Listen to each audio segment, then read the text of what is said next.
Mon âme a soif de toi, mon cœur a faim de toi, mon ami.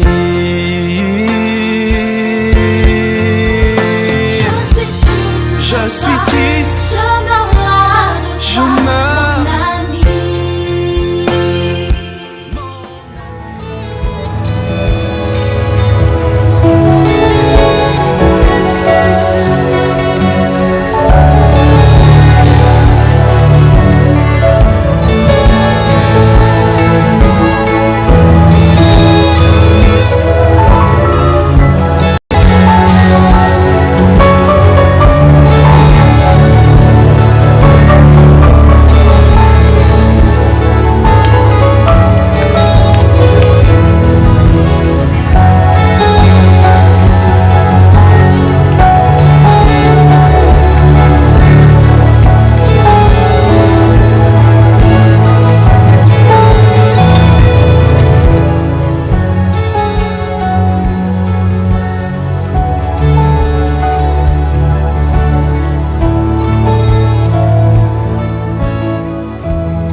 Tu vas anéantir toute œuvre de l'ennemi contre ta vie, contre ta famille, contre l'exaucement de tes prières.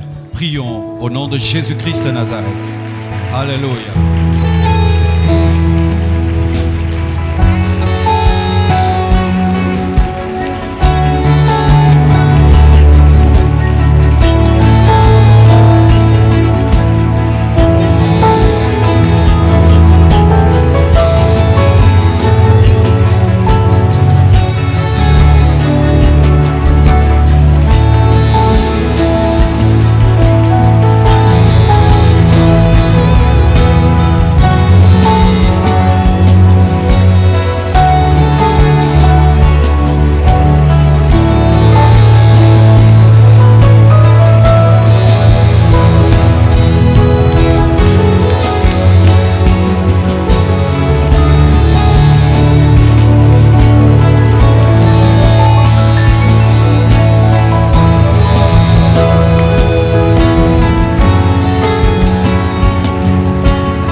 Proclame la victoire, proclame l'accomplissement, proclame la manifestation des choses que tu demandes.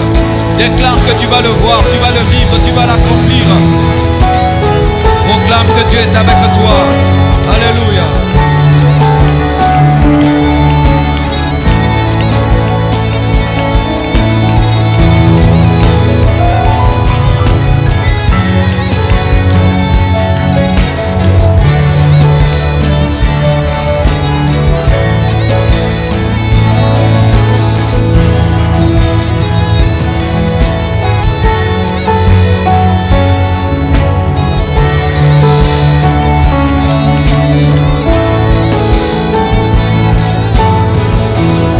Au nom de Jésus-Christ, Père Dieu de gloire, comme des fils nous venons devant de toi, te présenter nos 7 requêtes et au-delà, car tu es le Dieu qui peut tout. Nous te prions de te manifester dans nos vies pendant ce mois d'août. Nous te prions de te manifester dans nos familles pendant ce mois d'août. Nous te prions de te manifester dans nos finances pendant ce mois d'août. Nous te prions, Seigneur, de nous faire croître, de nous faire mûrir pendant ce mois d'août. Nous te prions de bénir ton Église pendant ce mois d'août, de bénir la RDC pendant ce mois d'août, de bénir l'Afrique pendant ce mois d'août et de toucher les extrémités de la terre au travers de ce que tu fais au milieu de nous ici pendant ce mois d'août. Nous proclamons la défaite des sorciers. Nous proclamons la défaite des magiciens. Nous proclamons la défaite des agents de ténèbres. Nous sommes plus que vainqueurs en toi, Jésus, car tu es le même, hier, aujourd'hui et demain, et tu vis parmi nous. Merci pour ces 27 matins qui sont bénis et qui sont bénis par ta grâce. Nous te recommandons chaque matin, chaque orateur, chaque programme. Nous te recommandons Équilibre 2019 et nous proclamons le triomphe, la gloire, l'impact, la transformation de vie, les signes, les prodiges et les miracles. Oh Dieu, merci. Que toute la gloire et l'honneur te reviennent pour l'éternité. J'ai ainsi prié avec mes frères et sœurs. Amen, amen, amen, amen, amen, amen, amen, amen, amen, amen, amen.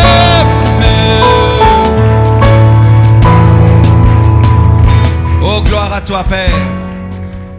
Nous avons ainsi prié en ton nom, Jésus-Christ. Amen.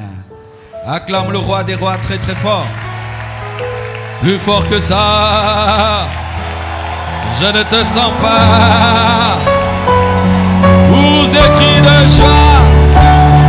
Alléluia. Réveille les voisins, réveille les voisins. Que ce quartier sache que les 27 matins ont commencé plus fort. Plus fort. Alléluia. Gloire à Jésus. Amen, amen, amen, amen. Alors nous allons donner nos offrandes. Oh, acclamons le Seigneur. Bien-aimé, tu as donné pendant les 30 matins, mais vraiment pendant ces 30 matins, tu dois dépasser tes records des offrandes. Amen. Dis à ton voisin, dépasse tes records des offrandes. Donne en désordre et en ordre. Pendant ces 30 matins, nous avons trois grands défis. Premièrement, la réussite spirituelle et financière de ces 30 matins. Vous savez que nous avons beaucoup d'orateurs pour cette année. Et de deux, nous avons la construction. Malgré que nous faisons des actions, nous continuons à construire. Et vous savez ce qui est arrivé avec la dalle que les pieds droits n'ont pas supporté. On a dû recommencer une partie. Alors, c'est un défi encore. Et nous avons aussi Équilibre 2019, notre grande conférence. Ce n'est pas une croisade, c'est une conférence publique. Alors, ces trois défis, Équilibre 2019, la construction et les 27 matins. S'il y a des gens qui aiment Jésus et qui aiment cette vision, c'est pendant ces 30 matins que nous avons besoin de vos offrandes et vos contributions. Et si tu trouves que ce que tu vas déposer dans le panier est trop grand, viens nous voir au bureau, viens voir le diaconat. Mais vraiment, pendant ces mois d'août, nous voulons que vous donniez, que nous donnions comme jamais auparavant, parce que c'est un grand défi. Je crois que pour ce mois-ci, nous aurons besoin d'au moins 150 000 $ pour Équilibre 19, pour la construction et pour les 27 matins. Si tu as de l'argent, c'est pendant ces matins que tu dois servir Dieu avec ton argent. N'attends pas que les autres le fassent. Fais-le, car c'est une opportunité que de soutenir l'œuvre de Dieu. Alors déjà, dès ce matin, donne une offrande de qualité. Ne jette pas dans les paniers les quelques billets qui te sont restés après avoir pris ton taxi, pris ta moto, pris ton déjeuner. Donne quelque chose qui te touche et Dieu t'étonnera et Dieu te bénira. Tu vivras sa main, tu témoigneras, car Dieu n'a jamais la dette d'un homme. À présent, nous allons nous approcher avec nos offrandes et nous allons apporter nos contributions pour la construction. Approchons-nous, s'il vous plaît. Redonnez-moi mon ancien micro, c'est comme si celui-ci me dérange. Il y a un bruit de fond là.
Vous avez déjà donné? Pas encore? Dites-moi, pour Nakendagi. On a déjà donné? Ok. Nous allons à présent donner les dîmes pour ceux qui ont leurs dîmes. Sincèrement, on a été que vous payez au Nakendagi. Nabimainzo te teme. Concentration, les gars.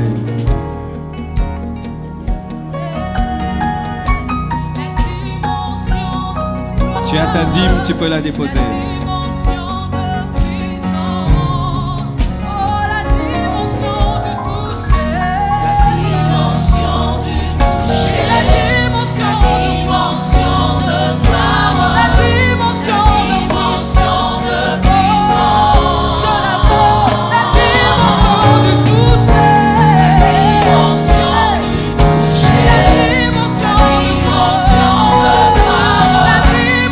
Dimension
toutes les hommes de Dieu.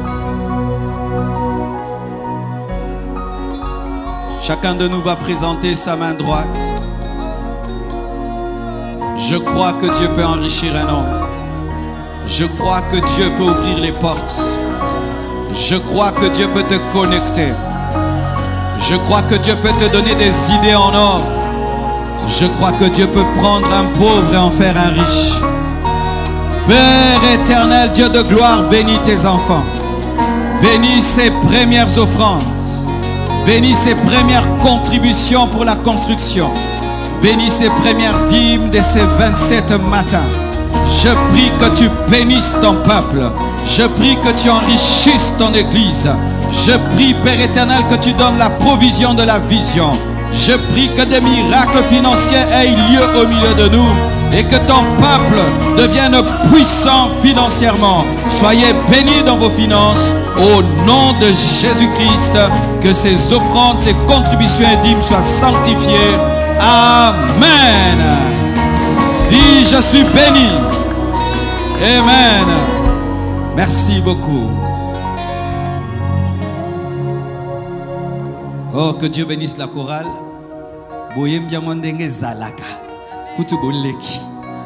Amen. Hein? Ah, acclamons pour eux. Amen. C'est une chanson que j'ai suivie sur YouTube qui est en train de faire fureur en Europe. Je leur ai envoyé la vidéo. Mais nous avons l'une des meilleures chorales du monde, vous le savez? Ah oui, hein? Voyage Bando Luka Bango. Oh. Profite, hein, maximise. Amen. Nous sommes bénis par des choristes extraordinaires. Je vais donner quelques communiqués avant de prêcher. Comme il y a certains qui partent avant, donc, Ndengoza, tout peut se communiquer. Amen. À vos silika obima. Je vous salue au nom de Jésus. Je suis heureux de vous revoir après 30 jours. Amen. S'il n'y avait pas l'église Compassion au Congo, je ne rentrerai pas. Je vous dis la vérité. Nazo ngamboko kapo bozalara. Soki bozalara te me, nabwaka ngunda te me, nazo ngati. Je vous dis, vous êtes là pour moi la plus grande merveille de cette nation. Et je vous dis vraiment, heureusement que j'avais commencé la compassion. Sinon je serais peut-être quelque part. Parce que quand nous revenons, mes frères, les choses que nous vivons, rien qu'à l'aéroport, et d'Injili à limiter, Koso zonga mais compassion est ça, vous continuez.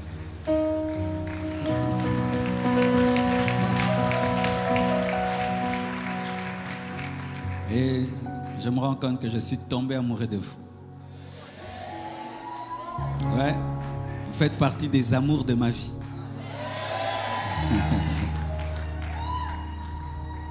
Vous ne croyez pas? Balinga Okala. Oka, je t'aime mingité. On m'a dérangé. Dis à ton voisin, le pasteur t'aime trop. Amen. Quand j'étais là-bas, j'ai regardé les photos. Ah, frère Aïkilt, ah, gloire à Dieu. Et je tiens aussi à saluer tous les hommes de Dieu qui nous ont honorés de leur présence. Nous voyons le couple Yombo qui nous vient de l'Allemagne. Ils vont se tenir debout. Pasteur Mathieu et Maman Yombo. Acclamons le Seigneur. C'est le bienvenu chez nous et chez vous. Le pasteur Mathieu nous prêche chaque année et une grande bénédiction pour nous. C'est un frère. Nous avons étudié ensemble à l'école, même banc. Et nous deux, nous sommes devenus des pasteurs. Mais moi, c'est mon pasteur, lui aussi professeur. Amen. Et sa femme, merci vraiment que Dieu vous ait guéri et vous êtes là. Nous avons prié et nous sommes dans la joie. Merci beaucoup. Nous avons aussi un orateur de l'année passée, notre fils Olivier Pataoli va se tenir debout. Il nous avait prêché terriblement l'année passée. Cette année, il n'est pas revenu, c'est pas que Amen. Mais vraiment, tu étais une bénédiction pour nous. Merci beaucoup. Nous tenons à saluer toutes les délégations. S'il y a une délégation qui vient du Congo, de l'Afrique, de l'Europe, partout où vous êtes, nous vous prions également de vous tenir debout. Toutes les délégations qui sont déjà au milieu de nous, ce matin, tenez-vous debout. Acclamons le Seigneur. Acclamons le Seigneur. Acclamons le Seigneur. Soyez les bienvenus. Soyez à l'aise. Vous êtes chez vous. Amen. Cette année, nous aurons des gens qui viendront du monde entier. Amen. Du monde entier cette année, surtout à la fin. Je rends grâce à Dieu pour le bon déroulement de l'Impact Conférence à Paris. Dieu était avec nous. Merci pour vos prières. Et aussi pour les soirées de gloire au Luxembourg. Depuis que j'ai commencé à servir le Seigneur, en dehors de la Hongrie, qui était déjà une église des Blancs, c'est la première fois que je tiens une action où un tiers était constitué des Européens qui suivent sur YouTube, sur Facebook, et beaucoup ont adhéré le noyau Compassion Luxembourg. Et Dieu est en train d'ouvrir maintenant des portes, pas seulement pour prêcher aux Noirs, prêcher aux Blancs. Et d'ici là, je vais aller maintenant prêcher rien qu'à eux, parce que l'évangile, ce n'est pas seulement pour les Noirs et ce n'est pas bon. J'ai jamais aimé cela, de quitter le Congo pour aller prêcher aux Congolais en Europe. Dieu est en train d'exaucer ma prière. Je quitterai le Congo pour aller prêcher aux Européens comme eux quittent l'Europe pour prêcher qu'à des Africains. Amen. D'ici l'année prochaine, c'est ce qui va arriver. Et Dieu a ouvert des portes. L'année prochaine, nous allons prêcher au Zénith de Paris. C'est l'une des plus grandes salles au monde. Alléluia.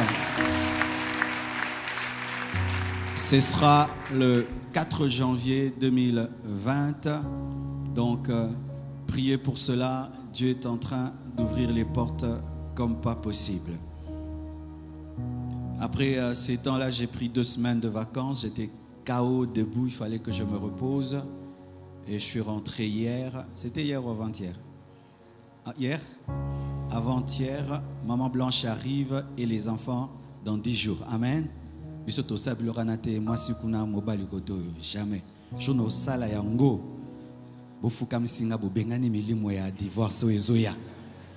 Amen. Elle est restée pendant un temps pour préparer la rentrée scolaire. Dans 10 jours, elle sera là. Que Dieu bénisse tous mes fils pour les préparatifs des 27 matins et d'Équilibre 2019. Je n'ai rien préparé. Je suis venu seulement aujourd'hui prêcher et tout va bien. Acclamons ces leaders. Que Dieu vous bénisse. Amen. Un ange m'était apparu. Il m'avait dit que j'irais prêcher dans le monde, mais le secret, c'est que je devais former mon équipe pour que je commence à aller dans le monde. Et Dieu l'a fait. Aujourd'hui, j'ai une équipe qui peut tenir l'église comme il se doit en notre absence. Que Dieu vous bénisse abondamment. Je félicite aussi toute l'église Compassion pour votre maturité, votre persévérance, et que Dieu vous le rende, qu'il fasse de vous des hommes grands et des femmes grandes. Quand ton pasteur te bénit, il faut dire Amen. Est-ce que ton père te bénit tout le temps? Ton oncle? Que Dieu vous bénisse. Depuis l'amour, que Dieu te bénisse. Que Dieu te bénisse. Ne vous habituez jamais aux choses de l'esprit. Amen. Alors, mes frères et sœurs, en cette année, nous allons entrer encore dans une autre dimension. C'est que le Seigneur nous a toujours dit qu'il n'est pas bon que nous puissions rester dans les 4 murs de l'église. Et cette année, nous avons obéi. Nous avons ajouté à notre programme de 30 matins un programme de 4 jours, ce qui fait que les 30 matins ne sont plus des 30 matins, ça fait 27 matins. Et à partir du 28 jusqu'au 31, nous aurons Équilibre 2019 à l'Athénée de la Gombe avec le pasteur Ivan Castano. Je vais prêcher le premier jour, il va prêcher le deuxième jour, je prêcherai le troisième et il va prêcher le dernier jour.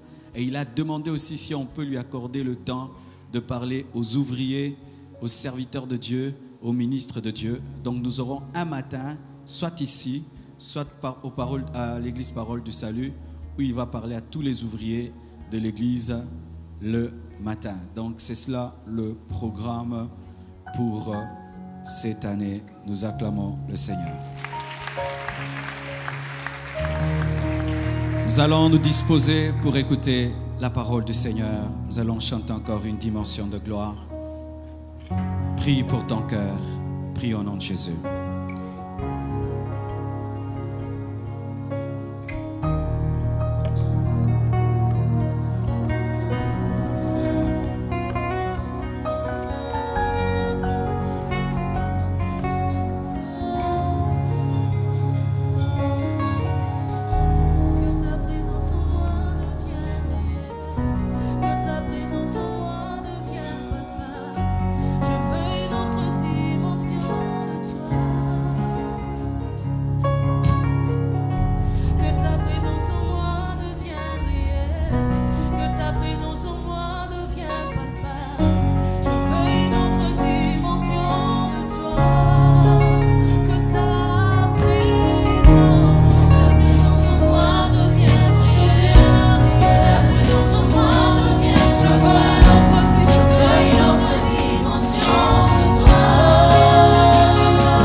Je prie que tu bénisses ton peuple. Je prie que tu règnes cet enseignement.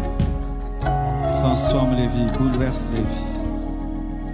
Seule et unique gloire de ton nom. Prends le contrôle de toutes choses. Anéantis toute perturbation. Donne-moi de dire comme il convient de dire ces vérités de l'Évangile. Au nom de Jésus-Christ. Merci Saint-Esprit. Merci Jésus. Amen. Acclamons le roi.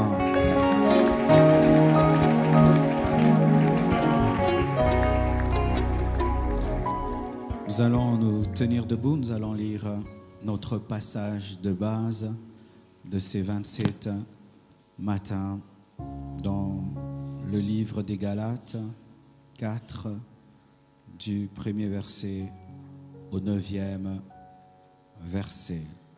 Galates 4, 1 à 9. Or, aussi longtemps que l'héritier est enfant, je dis qu'il ne diffère en rien d'un esclave, quoiqu'il soit le maître de tout. Mais il est sous des tuteurs et des administrateurs jusqu'au temps marqué par le Père. Nous aussi, de la même manière, lorsque nous étions enfants, nous étions sous l'esclavage des rudiments du monde. Mais lorsque les temps ont été accomplis, Dieu a envoyé son Fils, né d'une femme, né sous la loi, afin qu'il rachetât ceux qui étaient sous la loi, afin que nous ressuscitions l'adoption. Et parce que vous êtes fils, Dieu a envoyé dans nos cœurs l'esprit de son Fils, lequel crie « Abba, Père ».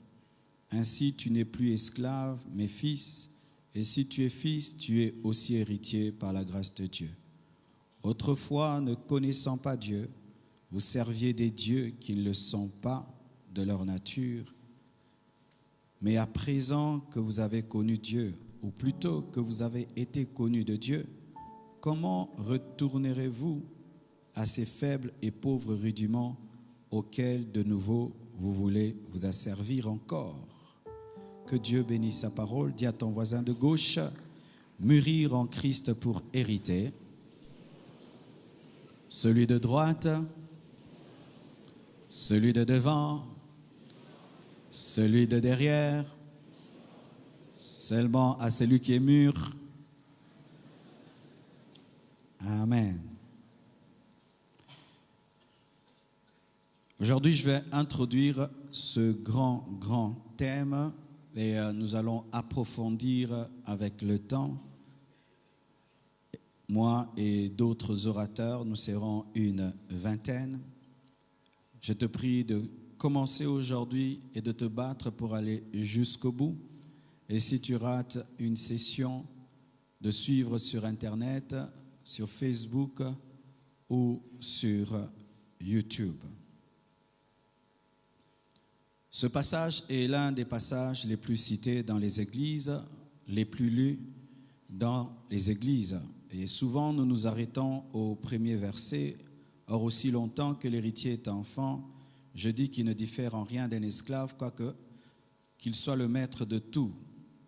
Mais souvent, le vrai contexte de ce passage n'est pas souvent donné. Je vais d'abord donner le contexte dans lequel Paul a donné ce passage, car si tu ne comprends pas le contexte d'un texte, tu ne sauras pas sa vraie explication et son vrai sens. Tout d'abord, l'épître aux Galates est une épître qui a été écrite par Paul aux chrétiens des nations, parce que dans la Bible, il y a d'un côté Israël et d'un côté les nations. Les nations, c'est l'ensemble de tous les peuples qui n'étaient pas le peuple de l'Éternel comme Israël. Israël était la nation de Dieu et toutes les autres nations étaient appelées nations ou les païens. Donc nous, les Congolais, bibliquement, nous sommes des païens. Nous sommes des païens convertis. Alors, c'était une province romaine qui était constituée d'une race ou d'une tribu ou d'un peuple qu'on appelle les Celtes.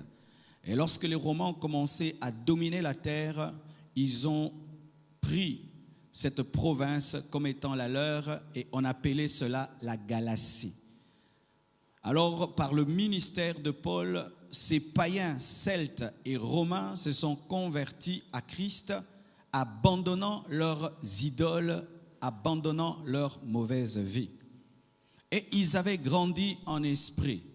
Mais un problème s'est posé dans l'église de Galate, c'est qu'il y avait des docteurs de la parole, des docteurs de la loi, qui sont venus pour remettre en question la conversion des Galates et les amener à judaïser, à se circoncire dans la chair et à pratiquer la loi de Moïse. Et beaucoup de chrétiens de Galates avaient judaïsé, ont commencé à se circoncire et à pratiquer la loi de Moïse parce qu'ils étaient influencés par des Juifs qui voulaient qu'ils puissent judaïser. Alors Paul écrit une lettre sévère, c'est parmi les lettres les plus sévères de Paul à une église, si vous lisez bien, parce qu'il dit même qui vous a ensorcelé, qui vous a ensorcelé. Vous qui avez commencé par la chair, vous finissez en esprit. Pourquoi? Parce que les chrétiens de Galates avaient abandonné la saine doctrine, avaient abandonné la grâce pour revenir sous la loi, sous l'effet des faux enseignants et des faux docteurs. Et ainsi maintenant il leur explique la supériorité de la grâce, la supériorité de l'évangile sur la loi. Et il dit que tant qu'un héritier est un enfant, il n'est pas différent d'un esclave parce qu'il est soumis à des tuteurs, à des administrateurs. Et qui est l'administrateur? Selon Paul, c'est la loi. Pourquoi? Parce que Israël est héritière de la promesse et de la vie, mais lorsque Israël était sous la loi, Israël était enfant parce qu'elle était sous le pédagogue de la loi qui l'a préparé à recevoir la grâce. C'est ça le vrai contexte quand on dit enfance, c'est la loi, maturité, c'est l'évangile, c'est la grâce en Jésus-Christ. Ainsi, lorsque les Galates retournaient à la loi, c'était comme des fils qui retournaient à l'enfance et qui retournaient à l'esclavage. Et Paul dit, j'ai peur d'avoir travaillé en vain car vous êtes revenus sous les rudiments de quoi on vous avait libéré.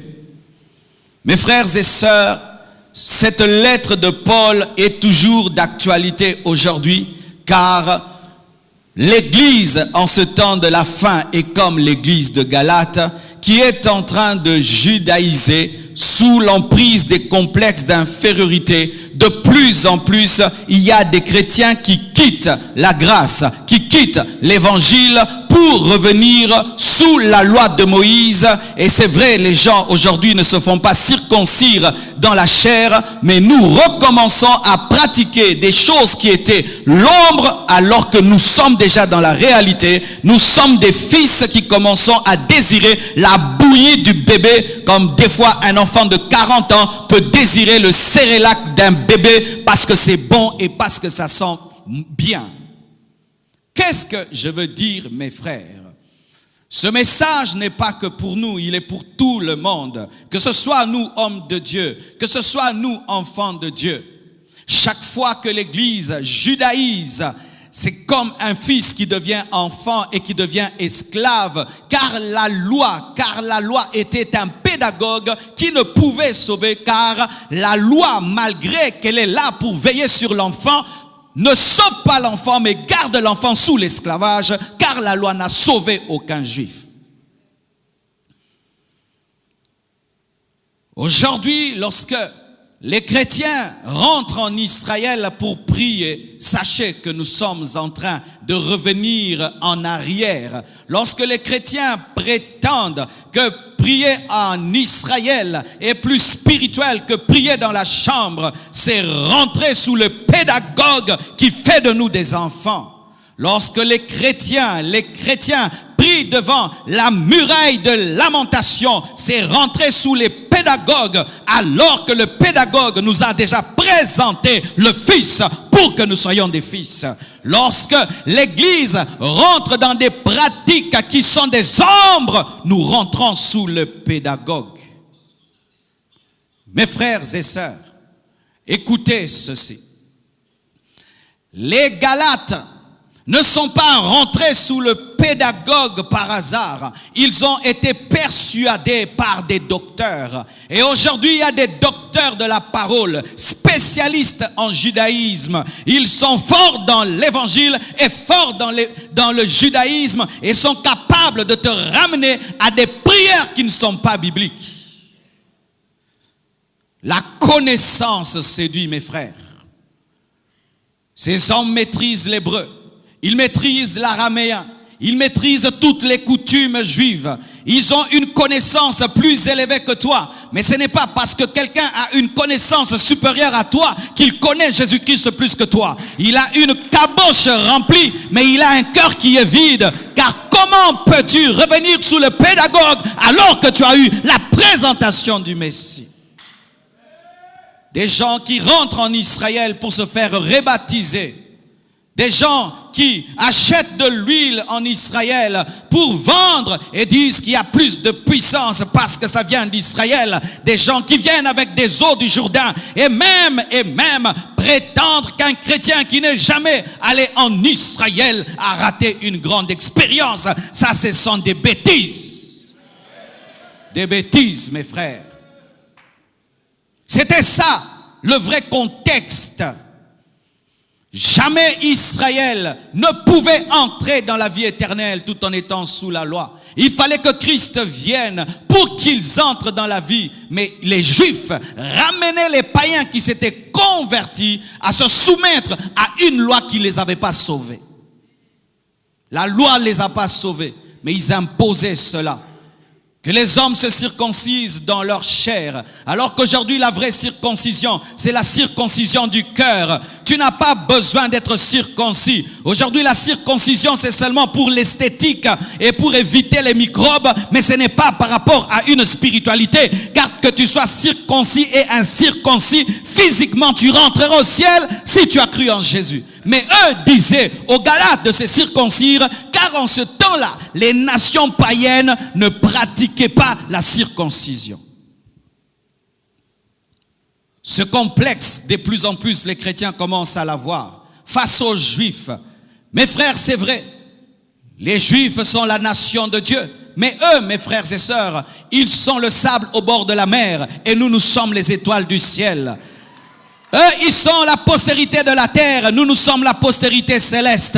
Et eux, on leur a promis le millénium, mais nous, on nous a promis la nouvelle Jérusalem céleste. Si un juif ne reçoit pas Jésus-Christ comme Seigneur et Sauveur, il est perdu, même s'il est fils d'Abraham.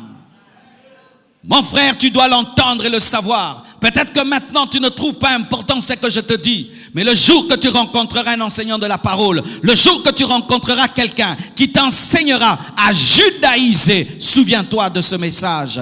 C'est de l'envoûtement. Il dit Galates, Galates, qui vous a ensorcelé?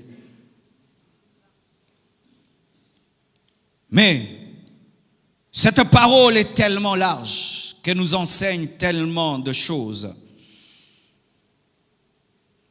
Cette parole nous enseigne ceci encore, que la vie sans Dieu, c'est de l'esclavage. Vous allez voir, Paul, dans ce passage, parle de 3 sortes de personnes et même de 4 sortes de personnes.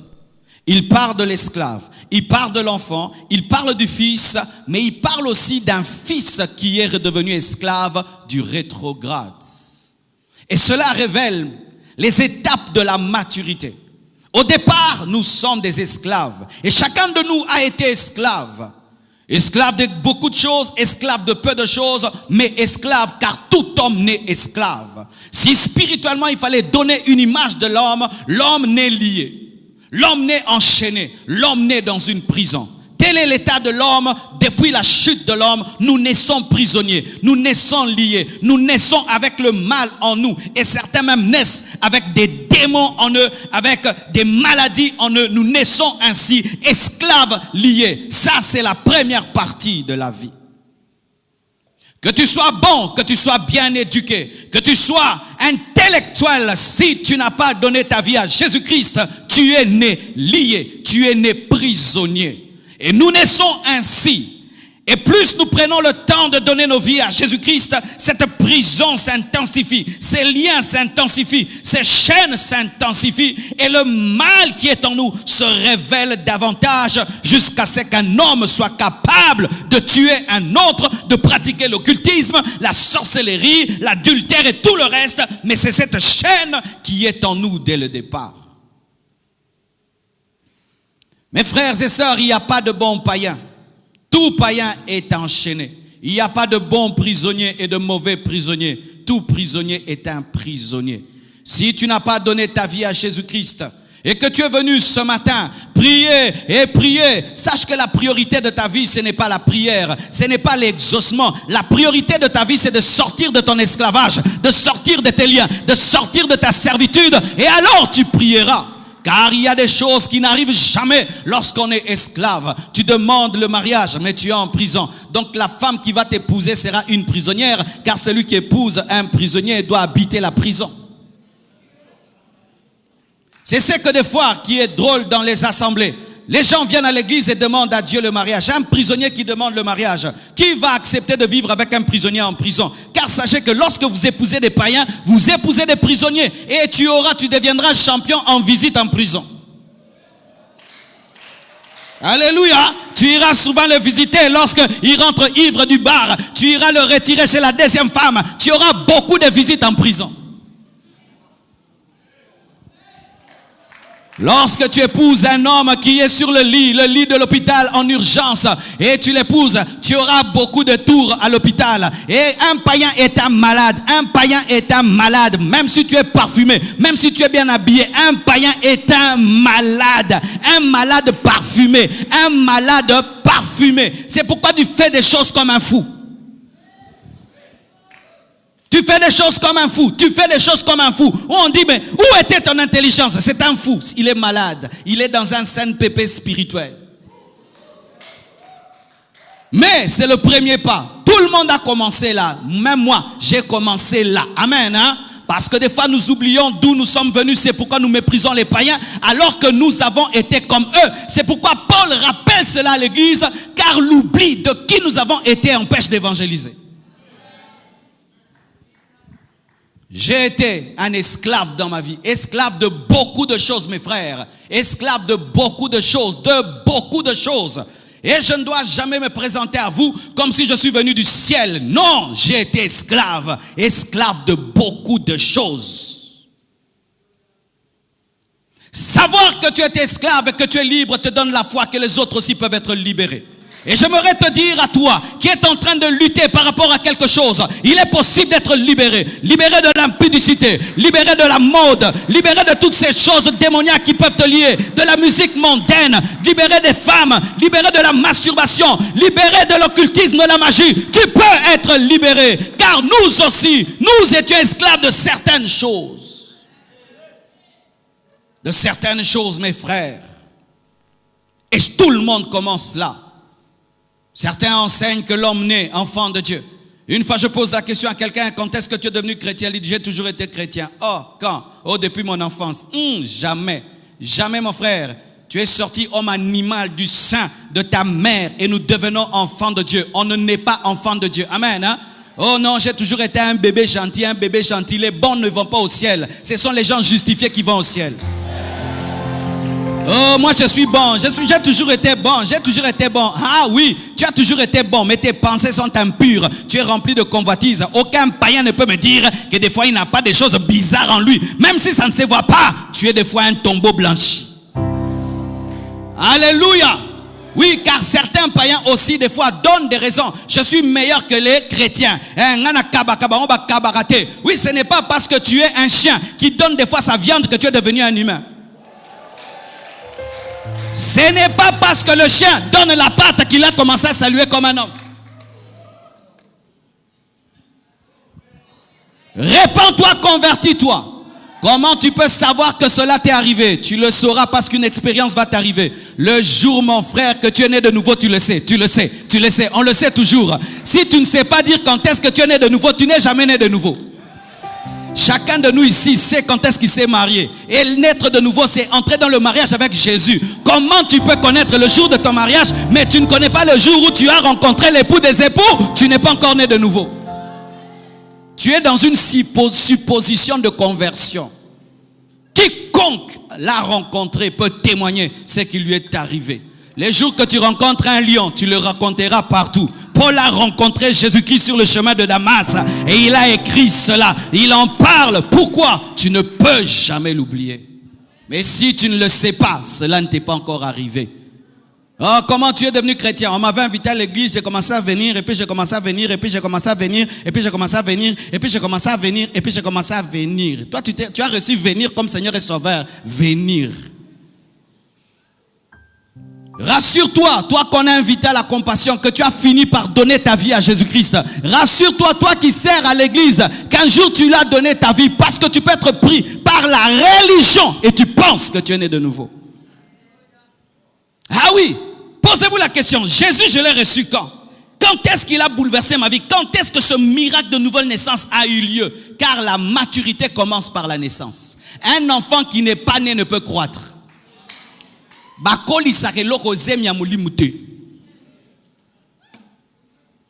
Il faut que la grossesse soit, que l'enfant naisse et que l'enfant croisse, car il ne peut avoir maturité que si l'esclave est devenu bébé, le bébé est devenu enfant, l'enfant est devenu fils. Paul parle de l'esclave et puis il parle de l'enfant. Quand il présente l'enfant, il présente une dualité, une contradiction. Écoutez ceci.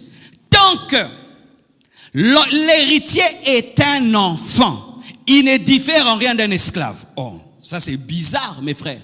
C'est comme si vous dites que tant que Oracle est enfant, il ne diffère en rien. Ben, moi, je n'ai pas d'esclave, mais je donne quand même le travailleur. Il diffère en rien de Jeannot. Comment ça? Mais Jeannot n'est pas mon fils. Mais comment on peut dire que mon fils ne diffère en rien de mon serviteur? Pourquoi? L'enfant a le sang du père, mais il n'opère pas juridiquement comme le père. C'est ça la situation de l'enfant. L'enfant a la vie éternelle, mais il ne peut opérer dans la totalité de l'autorité du père, car l'autorité peut détruire l'enfant, même s'il a le sang du père et la nature du père. Une contradiction. Sur le plan de la nature, sur le plan du sang, il est fils, il est enfant, il appartient au père, mais sur le plan juridique, il n'est pas différent d'un esclave, car l'esclave n'opère pas dans les biens du père et l'enfant n'y opère pas non plus. Pourquoi? Son immaturité le rend égal à un esclave. Ça c'est grave, dis c'est grave. Exemple. Jeannot me dit, pasteur, j'aimerais que tu me donnes ta maison. Je veux lui dire non. Et Oracle, aujourd'hui, s'il me dit, papa, donne-moi cette maison, je vais faire ce que je vais dire non. Je vais dire non à Jeannot comme je dirais non à Oracle. Mais Oracle est mon fils. Pourquoi je vais lui dire non? Parce qu'il est enfant. Mais quand il sera mature, s'il me dit, je veux cette maison, je peux dire, ok, qu'est-ce que tu vas en faire? Je veux faire un hôtel, un restaurant. Ok, vas-y. Quand tu es un enfant, tu n'es pas différent d'un païen sur le plan juridique. Mais sur le plan de la nouvelle naissance, sur le plan du sang et de la nature de Dieu, tu l'as. Mais sur le plan juridique, parce qu'on parle de pédagogues et des administrateurs, tu n'es pas différent d'un païen juridiquement. Ça c'est grave. Et on dit quoi? Jusqu'au temps fixé par le Père. Le temps fixé par le Père, ce n'est pas 10 ans, 20 ans, mais c'est une stature. Le temps du Père, ce n'est pas dans 20 ans. Comme certains disent, dans 10 ans, Dieu me bénira. Si dans 10 ans, tu seras bébé, tu ne seras pas béni. Dieu ne bénit pas le temps, il bénit la maturité. Vite, tu grandis, vite, tu entres dans l'héritage. Alléluia. Et tu prends du temps, ton héritage prendra du temps. Vous qui pensez que quand j'aurai 50 ans dans le Seigneur, je vivrai la Bible, qui te dit, Dieu n'exauce pas les années, il exauce le Fils. L'Esprit me dit de dire ceci. Chers frères et sœurs, Vous qui venez à peine de vous convertir, ne soyez jamais impressionnés par les gens qui ont pris des années. Des fois, ils peuvent vous donner du retard dans la vie chrétienne en vous présentant leurs années des zikungus spirituels. Amen. Hein?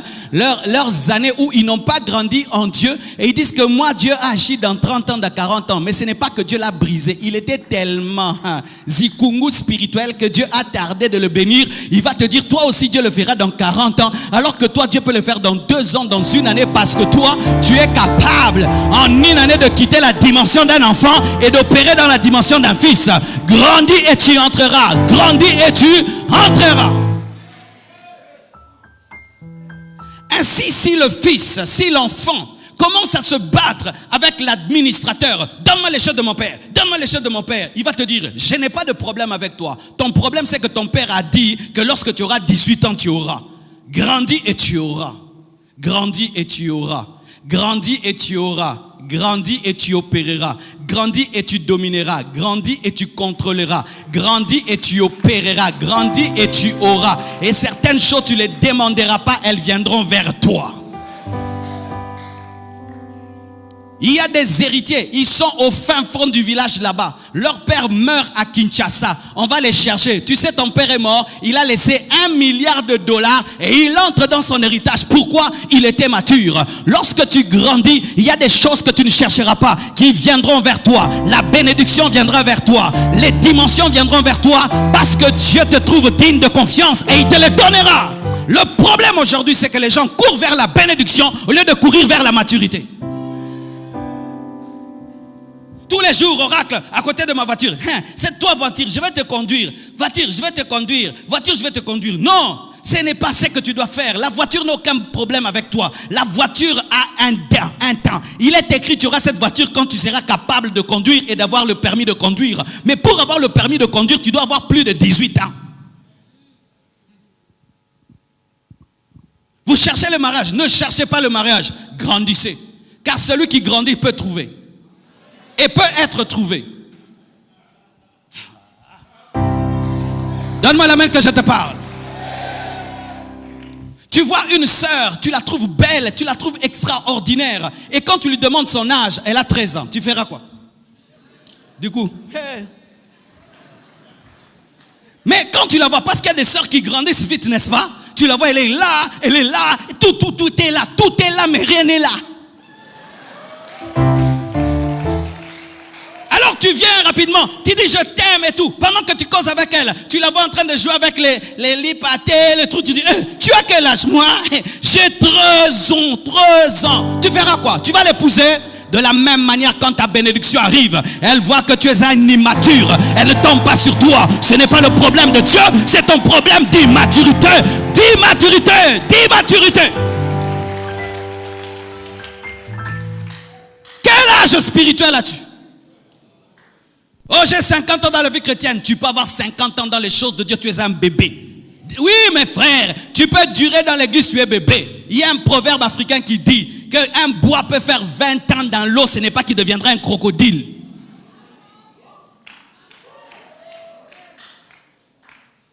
Tu peux durer à l'église, mais comme un bois dans l'eau. Des années à l'église, tu deviendras seulement un bois pourri, mais pas un crocodile. Et sachez, mes frères, que dans le domaine du droit spirituel, on ne triche pas. On ne triche pas. Je répète souvent ce terme-là, mais peu de gens me prennent au sérieux. S'il y a un domaine dans lequel je ne triche jamais de jamais, le domaine de l'esprit. Pourquoi dans ce domaine-là, il n'y a pas la corruption? Il n'y a pas l'esprit de tribalisme. Il n'y a pas de coopération et de relations. C'est ce que tu es réellement qui va déterminer les choses. Les fils de Xéva voulaient se comporter comme le fils Paul, mais ils n'étaient pas des fils. Et ainsi les démons les ont corrigés. Pourquoi? C'était des enfants qui voulaient opérer dans l'autorité des fils. Nous nous battons, nous luttons entre nous, rivalité, jalousie. Là n'est pas le problème. Mûris seulement. Mûris seulement. Oh, gloire à Jésus-Christ. Ainsi, il présente l'homme animal, l'esclave, le païen. Et nous naissons tous hommes animaux. Mais un jour, nous rencontrons Jésus-Christ. Et au départ, nous sommes des népios. C'est le terme grec donné à bébé, népios. Népios, c'est dire enfant immature. Enfant immature. Nous commençons là, et la Bible le reconnaît, qu'il y a un temps où on est enfant, mais l'enfant est un homme charnel. Qu'est-ce qu'un homme charnel? C'est un homme qui a donné sa vie à Jésus-Christ, mais qui continue à être dirigé par son vieil homme, qui continue à être dirigé par son âme, qui continue à être dirigé par lui-même, un népios, un homme charnel, un homme bébé. Et tant que tu es un népios, tu es un bébé, tu es un homme charnel, même si l'héritage est à toi, Dieu ne va pas te le donner. Pourquoi? Tu vas te comporter comme le fils prodigue. La Bible nous dit que un homme avait 2 fils. Le cadet dit, donne-moi mon héritage. On lui donne son héritage. Qu'est-ce qu'il va faire? Il prend son héritage, il va le dilapider auprès des prostituées jusqu'au point où il commence à travailler auprès d'un homme qui élève des pourceaux. Dieu t'aime tellement que quand tu es charnel, tu es un bébé spirituel, il ne te donnera pas ton héritage. Car s'il te donne, ça te détruira comme le fils prodigue. Oh oui mes frères, l'héritage de Dieu est terrible. C'est plus que l'héritage de Bill Gates. C'est plus que l'héritage de Bill Gates, mes frères. Il y a des prophéties qu'on me donnait, je pensais que les prophètes mentaient. On te prophétise ta vie, tu dis, ah prophète, chacun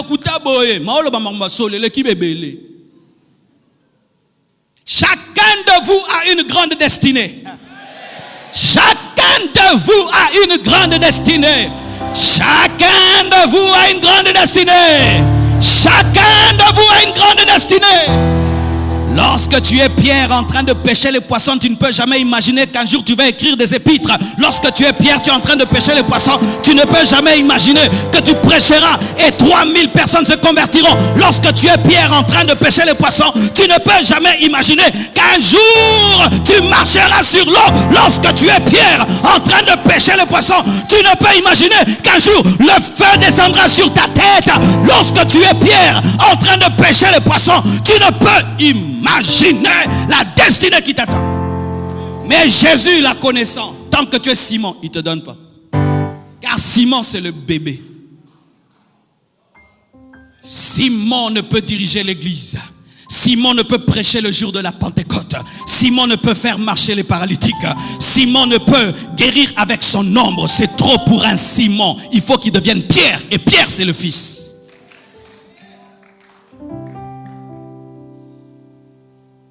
Seigneur, donne-moi mon héritage. Seigneur, donne-moi. Accomplis ta parole. Accomplis ta parole. Parce que notre héritage est révélé par la Bible. Accomplis ta parole. Dans la vie de qui?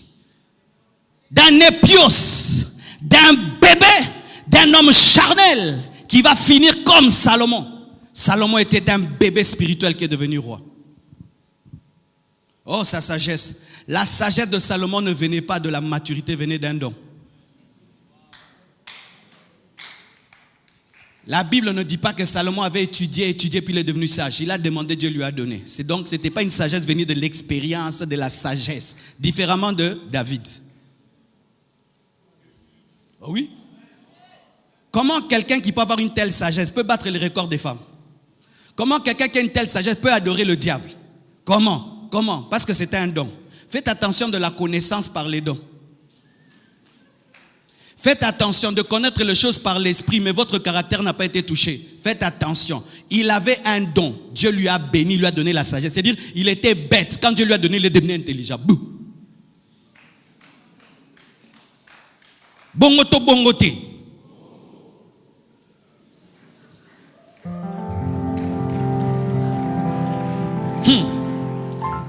Imagine que vous faites d'un bébé un roi. Qu'est-ce qui va arriver? Devant vous, qu'est-ce qu'il va faire? Quoi? Biberon. Et quand quelqu'un est élevé, il est un bébé spirituel. Il va faire des choses de bébé. Attention, osamukonzi. Oh, attends, osamukonzi.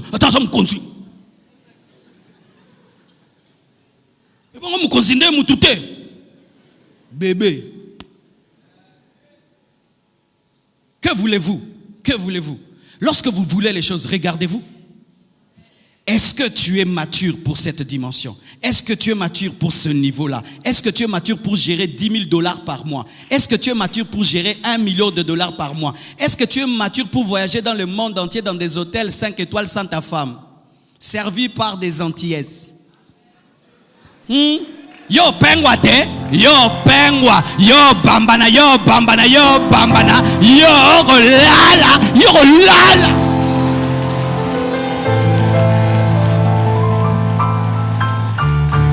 Donne-moi la main que je te parle. Oh Dieu, élève-moi. Et Dieu te dit, mon fils, je t'aime trop. Oh. Seigneur, élève-moi, mon fils, je t'aime trop. Ça veut dire quoi, Seigneur, cette réponse? Mon fils, je t'aime trop. Je t'aime trop, je ne vais pas te perdre. Oh non, Seigneur, tu as béni tel et tu as béni. Est-ce que tu connais leur âge spirituel? Est-ce que tu connais leur maturité? Ne demande pas le piment lorsqu'une grande personne mange le piment. Quand tu es bébé, tu auras des problèmes dans ton ventre. Alléluia. Ne demande pas les choses parce que l'autre les a. Ne demande pas. Lui, Dieu connaît sa maturité. Lui, Dieu connaît sa maturité. Tu donnes 1 million à A et 1 million à B. A, il prend, il investit. Et puis il vit simplement. B, hey, bamasta. Bamasta, bozawapi.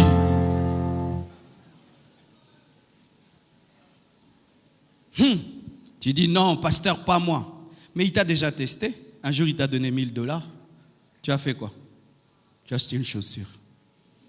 Tous les 1 000 $, makata.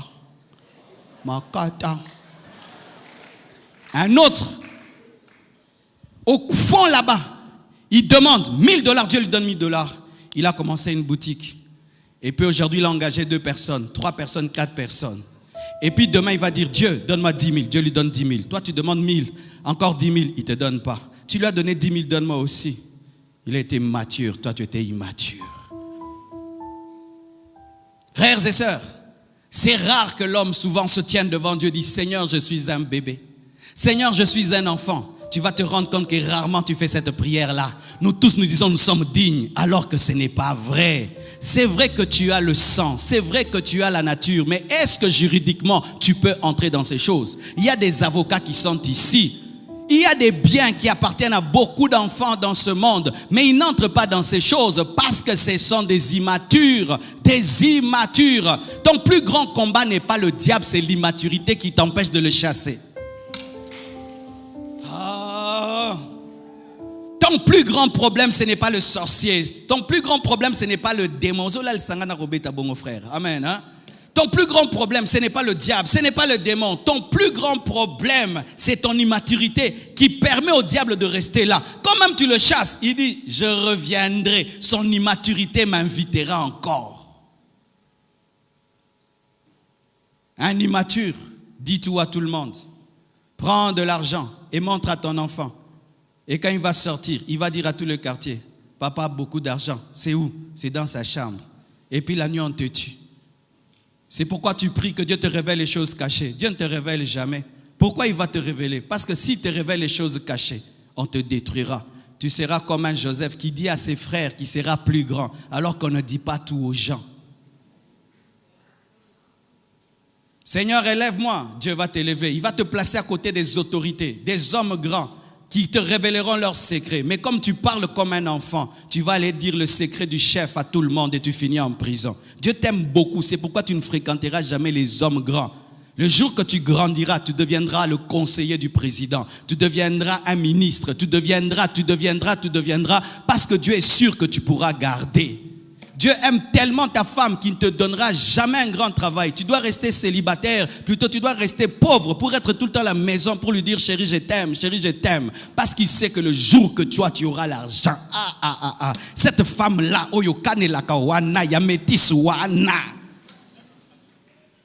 tu auras la force enfin de l'appeler, car maintenant tu ne peux pas l'appeler parce que tu sais que tu n'as rien à lui donner. Rarement nous regardons en nous et nous disons, Seigneur, je suis enfant. Un jour dans le ministère, le Seigneur me l'a dit. Ah oui mes frères, j'aimerais vous dire la vérité. Un jour il me l'a dit.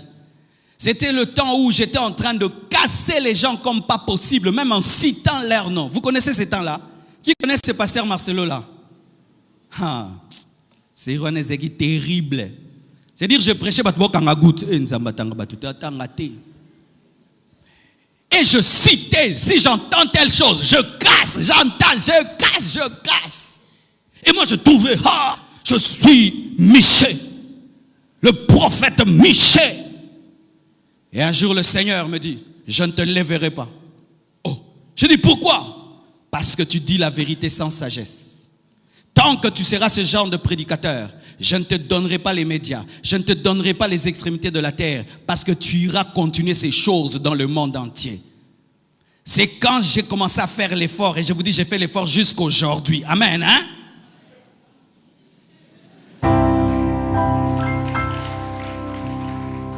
Jusqu'aujourd'hui, de faire cet effort, et cela m'aide et me soutient, car je vous dis que si je ne faisais pas cet effort, je serais en prison maintenant. À l'heure où je parle, vous viendrez me visiter en prison.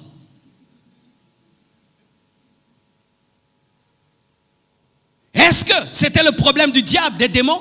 Je pouvais dire les démons de Lemba. Il n'y avait pas les démons de Lemba, c'était l'immaturité. Et par rapport à ta propre destinée, tu es à quel niveau? À quel niveau, mon frère? Car même nous, étant des pasteurs, rien que des hommes, nous avons cette capacité de discerner l'immaturité, de dire, ce fils, il est encore enfant, je ne lui donne pas ça, je ne l'élève pas à ce niveau-ci. Si moi, le pasteur, je peux discerner en toi l'immaturité pour ne pas t'élever dans l'église, et Dieu qui est plus grand que moi, qu'est-ce qu'il fera? Est-ce que vous comprenez les choses que je dis? Alléluia. Est-ce que vous comprenez les choses que je dis? Le Seigneur attend que tu croisses.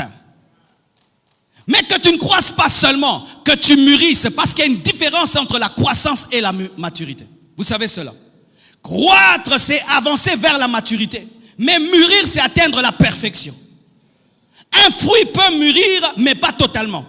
Il est à moitié vert, à moitié mûr. Ainsi, ce fruit-là n'est pas présenté sur une table. Il est en croissance, mais n'a pas atteint la maturité. Mais lorsque le fruit atteint la maturité, la totalité du fruit est comestible et peut être présenté sur une table. Et Dieu attend que tu sois totalement comestible. Parce que si le monde te mange, alors que tu es à moitié mûr, la partie non mûre fera mal aux dents.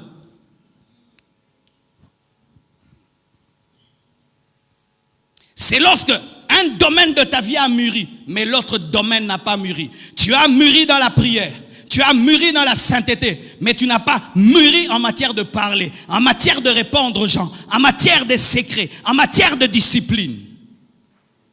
Ah, donnez-moi la main que je parle. Il y a des gens qui ont mûri dans la prière, ils ont mûri dans la connaissance de la parole, mais en matière de discipline, c'est zéro. Zéro, aucune discipline de vie. Il se réveille comme un coq. Oh yeah, yeah, yeah. Et il dort comme un coq. Quel est le programme? Il n'a pas de programme. C'est un enfant qui n'a pas de programme. Réveille un enfant de 2 ans. Dis-lui le lot sanin. Nga. Non, chakana. Quel est ton programme d'aujourd'hui? J'irai à 27 matin. Après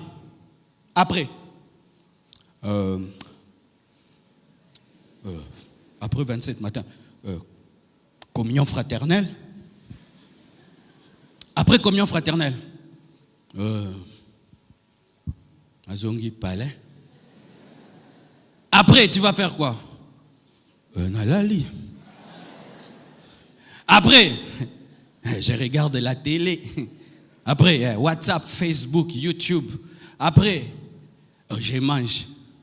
Après, je dors. Après, j'attends 27 matin. Un bébé. Une vie sans programme. C'est pourquoi, année après année, tu es la même personne, et la même personne, et la même personne, alors que tu dois être un leader qui va diriger les autres. Mais Dieu voit en toi qu'il n'y a pas la maturité d'un leader et il ne t'élève pas parce que ton domaine c'est diriger les autres. Et un homme qui n'est pas discipliné ne peut amener les autres quelque part. Est-ce que vous faites le bilan de votre croissance en matière de caractère, en matière de discipline, année après année? Est-ce que vous le faites? Car si vous ne le faites pas, il y a Dieu qui le fait. Et je vous assure, si dans une nation, il n'y a qu'une personne mature, c'est par elle que l'héritage de Dieu va passer, parce que Dieu n'est pas dans la foule, il n'est pas dans le nombre. Donne-moi la main, je vais t'expliquer. N'est-ce pas que lorsque nous étions à l'école, si le premier de la classe échoue, nous étions contents, vrai ou faux? Oh, le premier a eu 0, tu as la paix de ton 0. Ton 0 ne devient pas 10 parce que le premier de la classe a échoué. Et il y a des gens qui disent, mais le frère là aussi a un mauvais caractère, la sœur là a un mauvais caractère, toute l'église nous avons des mauvais caractères. Oui, vous serez une église des bébés et la gardienne spirituelle. Oui, car il y a des églises qui sont la maternelle spirituelle. Où il n'y a aucun adulte. 10 ans, 20 ans, tu causes avec eux, tu parles avec eux. Des enfants. Et dans cette église, vous allez remarquer une chose, les destinées ne s'accomplissent pas. Je suis en train de dire des choses. Mes frères, lorsque vous voyez, vous avez un groupe des bébés. Des bébés, vous voyez, les bébés pleurent tout le temps, se chamaillent tout le temps. Mon bonbon, mon biscuit, mon bonbon, mon biscuit. Et tu vois autour de toi, il n'y a que des chamailleries, il y a des querelles. Sache que tu as des amis bébés, tu es dans une école gardienne. Fais vite, sors de là. Parce que là-bas, on ne devient pas ministre. Donne-moi la main. Quand tu vois tes amis, tes relations, on se chamaille, on se querelle, on se chamaille, on se querelle. C'est une maternelle. Quitte ces amis-là. Quitte ce milieu-là. Où les gens passent le temps à se quereller, à se chamailler. Au lieu de rester calme et de céder. Tu vas en maternelle, on pleure. Va à l'université, surtout en polytechnique. Yoka Kimia. Si tu parles beaucoup,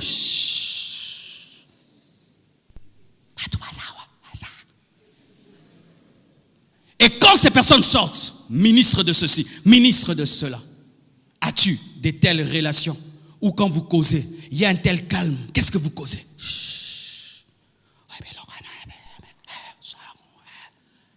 Mais vous avez maternelle. Mes frères, c'est l'une des décisions que j'ai prises dans ma destinée en tant qu'homme de Dieu. De quitter le milieu des querelles, des discussions. Oh, il a pris mon fidèle. Oh, il a prêché contre moi. Il a enseigné. Je suis sorti de tout ça. Pardon. Je suis entré dans un milieu où on parle croissance, impact, influence. Tu écris quel livre? Tu as écrit quel livre? Qu'est-ce que tu enseignes ces derniers temps? Qu'est-ce que tu dis ces derniers temps? Qu'est-ce que Dieu t'a enseigné ces derniers temps? Comment tu pries? Comment tu jeûnes? Comment tu organises l'église? Comment tu fais tes médias? Comment tu fais ton YouTube? Comment tu fais ton Facebook? Comment tu fais ton Twitter? Comment? Il n'y a pas le temps de tout ceci. Il n'y a pas le temps. Et là, tu vas aller très vite. Regardez les enfants. Quand ils vont revenir à la rentrée scolaire, ce sera quoi? Papa m'a acheté. Mon uniforme est plus que le tien, mon sac est plus que le tien, ma ceinture plus que la tienne. Vrai ou faux? Et si toi tu es dans ce milieu-là, ma voiture dépasse ta voiture, ma maison est plus que ta maison, je m'habille plus que toi, ma femme est plus belle que toi, et des bébés, des papas bébés, des mamans bébés, des mamans bébés et des papas bébés. Des papas bébés, des papas bébés, qui font des compétitions des maisons, des habits, papa bébé. Des prédicateurs bébés. Et ça fait quoi? Lorsque Dieu voit ça, l'enfance, il ne donne pas. Et celui qui se retire d'un tel groupe et se tient devant Dieu et recherche les choses véritables, des choses qui plaisent au cœur de Dieu, Dieu le bénit.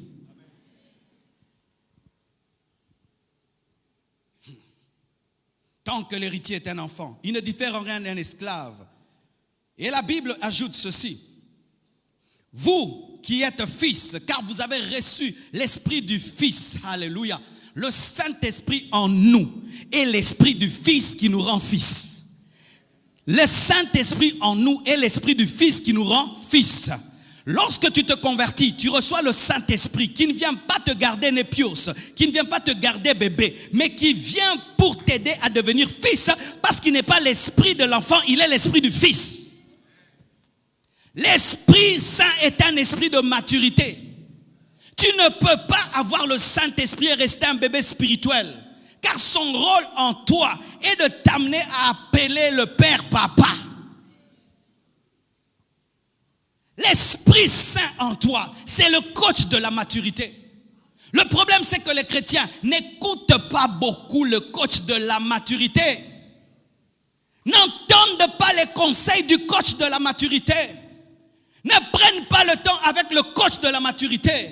Si seulement tu prends 1 heure par jour pour écouter le Saint-Esprit, même si tu as une mauvaise éducation, tu auras une bonne éducation. Vous savez, quand je vous salue, c'est l'Esprit qui me dit de vous saluer. J'ai écrit dans ma prédication, voyez, mûrir en Christ pour hériter, et puis j'écris salutation. Oui, c'est dans mes notes. Salutation. J'ai écrit que je dois saluer. Pourquoi? Tu peux venir avec une forte onction pour prêcher et tu oublies de saluer les gens parce qu'on ne prêche pas à quelqu'un sans lui dire bonjour.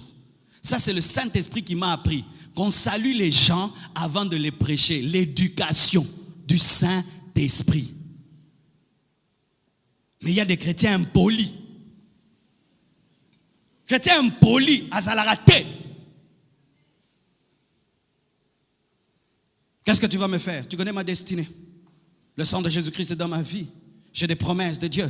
Ce que l'on a ce que Dieu dit. Je ne sens rien.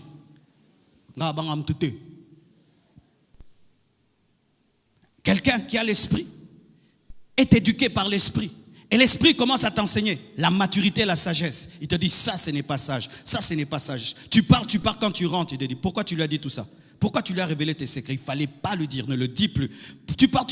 Pourquoi tu as confirmé des choses sans preuve? Pourquoi tu as confirmé des choses sans preuve? Pourquoi tu as confirmé? Ne parle plus jamais. Tu n'as pas de preuve, tu ne peux pas confirmer. Ne parle plus ainsi. Tu sors comme ça, Dieu te dit, mais pourquoi tu as fait ce rendez-vous avant de prier? On prie d'abord et des rendez-vous après. Tu commences à écrire sur Internet, mais tu n'as pas écouté la parole, tu n'as pas lu la Bible et tu commences déjà à lire des WhatsApp et des Twitter. Ne le fais plus, tu grandis. Mais comment tu peux regarder la télé 1 heure du temps, mais tu n'as pas prié 2 heures du temps? Tu changes et tu changes. Et il te dit même, on ne mange pas ça, on ne mange pas. Quand tu manges ça, ça te fait ça. Et tu changes. L'Esprit Saint est venu pour te rendre fils. C'est l'esprit de fils. Pendant un temps, le lionceau est un lionceau, mais en lui il y a l'esprit du lion. Il ne restera pas lionceau, il deviendra lion.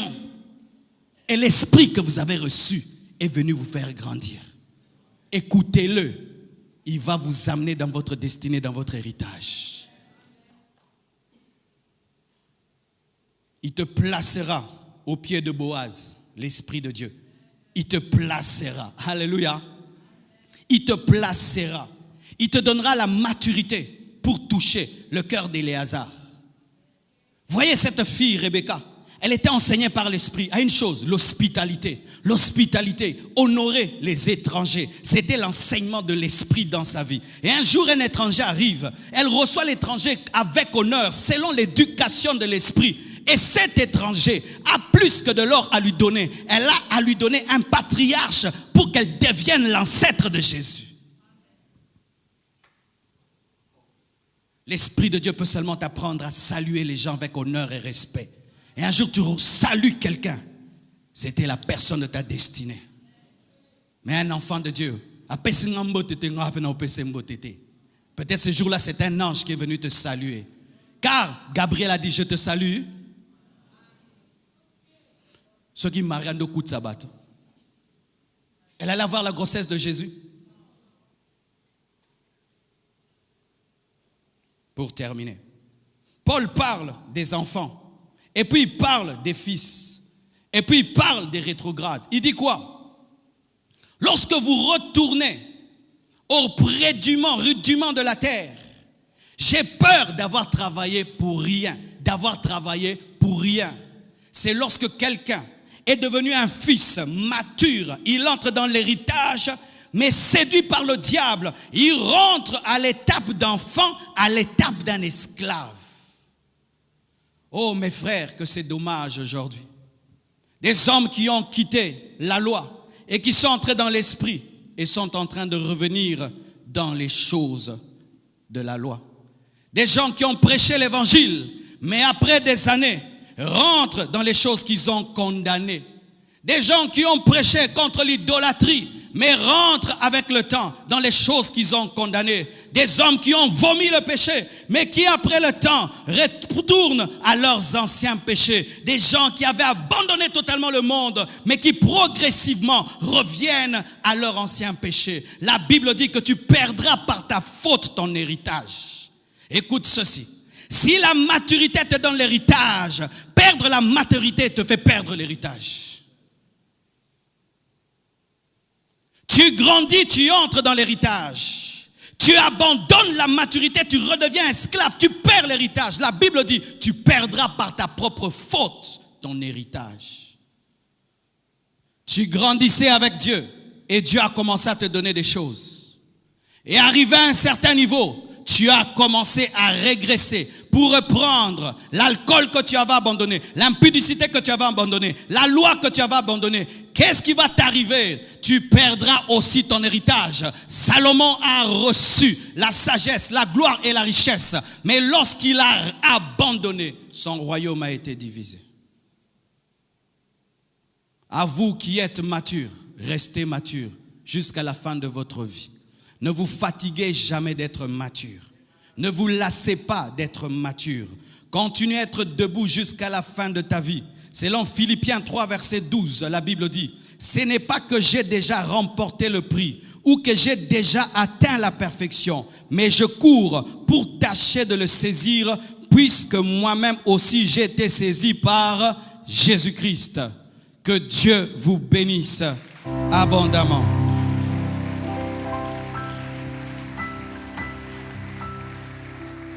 Nous allons nous tenir debout. Aujourd'hui, nous nous sommes efforcés d'introduire. Demain, nous allons nous efforcer de respecter le temps. Aujourd'hui, il y avait beaucoup de choses à dire. Tu vas prier le Seigneur. Tu vas lui rendre grâce pour cette parole. Et tu vas lui demander que cette parole demeure dans ton cœur et dans ta vie. Et que pendant ces 27 matins, tu puisses croître et mûrir. Prions au nom de Jésus-Christ de Nazareth. Alléluia.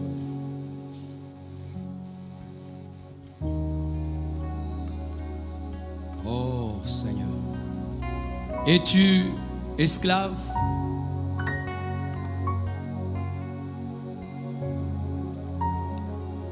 Es-tu enfant?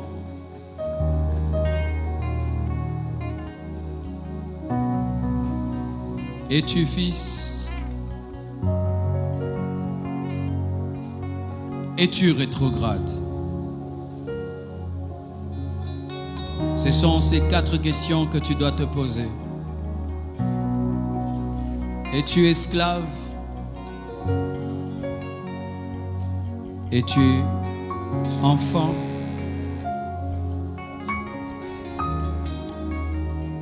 Es-tu mature?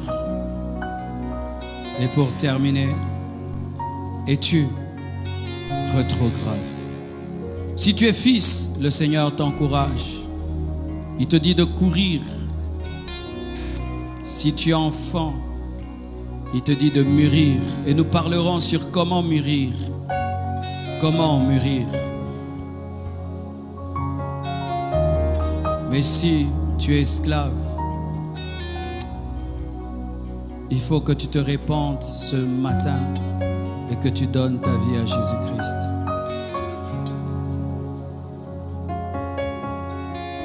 Qui ce matin reconnaît qu'il est encore esclave? Partout où vous êtes, je vous prie de lever votre main, s'il vous plaît. Tu reconnais que tu es encore esclave. Que Dieu vous bénisse. Levez les mains. Ces 27 matins ont été organisés pour le salut des âmes, tout d'abord. Partout où vous êtes, approchez devant, nous allons prier ensemble, vous qui avez levé vos mains. La maturité commence par la naissance. Un enfant qui n'est pas né ne peut grandir et ne peut mûrir.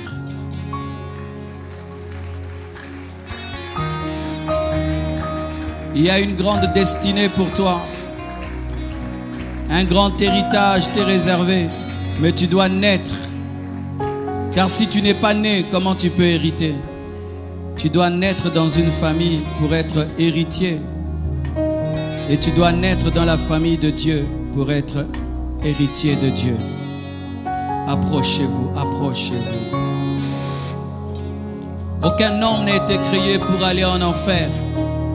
Aucun homme n'a été créé pour aller à la perdition. S'il y a des hommes qui finiront en enfer, c'est parce qu'ils ont refusé l'appel de Dieu. Ils ont rejeté l'amour de Jésus-Christ. Dieu a des grands projets pour toi, mon frère, ma soeur. Ose seulement lui donner ta vie et tu découvriras que dans le pêcheur de poissons se cachait un homme extraordinaire. Approchez, approchez, approchez. Aujourd'hui, c'est le jour de ton salut. Aujourd'hui, les choses vont commencer dès ce jour. Le processus de la maturité va commencer. Si tu restes attaché au cep, tu porteras des fruits qui demeurent. Vous allez prier avec moi. Seigneur Jésus-Christ, je reconnais ce matin que je suis un esclave. Je suis encore en Égypte. Je suis encore prisonnier du péché, prisonnier du diable. J'ai entendu ta parole qui m'appelle à devenir un fils afin d'entrer dans mon héritage. Mais je reconnais que je suis encore esclave. Pardonne mes péchés. Pardonne mes iniquités. Pardonne mes transgressions. Deviens mon Seigneur et mon Sauveur personnel. Je confesse de ma bouche le Seigneur Jésus. Et je crois dans mon cœur que Dieu l'a ressuscité d'entre les morts. Je confesse que ce matin, je deviens enfant de Dieu. Ce matin, je crois en Jésus et je lui donne ma vie. Donne-moi le Saint-Esprit. Écris mon nom dans le livre de vie. Transforme-moi. Fais-moi naître de nouveau. Fais-moi croître jusqu'à la maturité et jusqu'à entrer dans mon héritage. Je suis pardonné. Je suis sauvé. Je suis libéré au nom de Jésus-Christ. Amen. Que Dieu vous bénisse.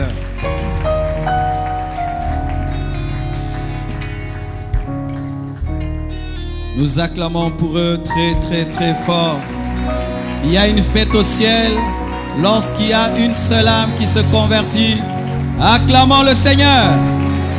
Ils sont les prémices des 27 matins. Acclamons le Seigneur. Gloire à Dieu.